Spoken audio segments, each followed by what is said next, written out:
আসসালামু আলাইকুম। আমি আপনাদের প্রবাসী বোন সৌদি আরব। তো আরেকটা লং ভিডিও নিয়ে আসলাম। যারা অর্থ সম্পদ হলে মানে বড় বড় কথা বলেন কিংবা ছোটো গরিব মানুষকে ইগনোর করে কথা বলেন, তাদের জন্য। টাকা পয়সা হাতের ময়লা, একটা কথা মাথায় রাখবেন, টাকা পয়সা হলো আপনার হাতের ময়লা। টাকা আজ আছে কাল নাই।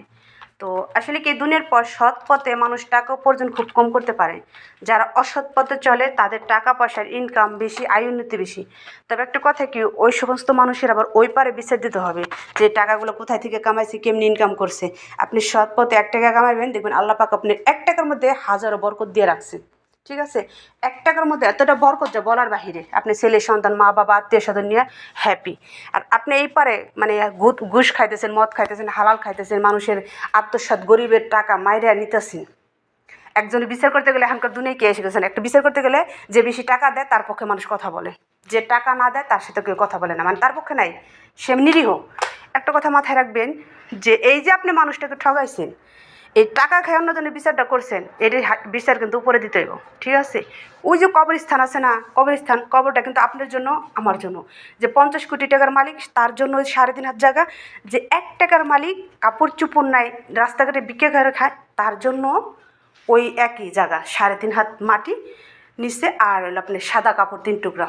ঠিক আছে, আসলে কি আমরা এই দুনিয়ার কিছু মানুষ আছি, যদি কবরস্থানে আপনার বিছান বানানো যেত টাকা দিয়ে, স্বর্ণের বিছান বানানো যেত, যে বা এটা একটা মানে ইম্পর্টেন্ট একটা কথা, হয়তো যার টাকা বেশি তার বেচতে পাইব, যার টাকা বেশি তার কোনো মানে নাই, দোজক নাই, তার জন্য বেহেস্ত। তাহলে মনে করতো যে সত্যি যারে মায়েরে মানে মানুষকে মায়েরে কাইটে আমি যত বেশি টাকা ইনকাম করতে পারো, আমার জন্য বেহেস্ত বেশি। আসলে এই জিনিসটা আল্লাহ পাক হাতে রেখে দিচ্ছে, এর জন্য সন্তুষ্ট।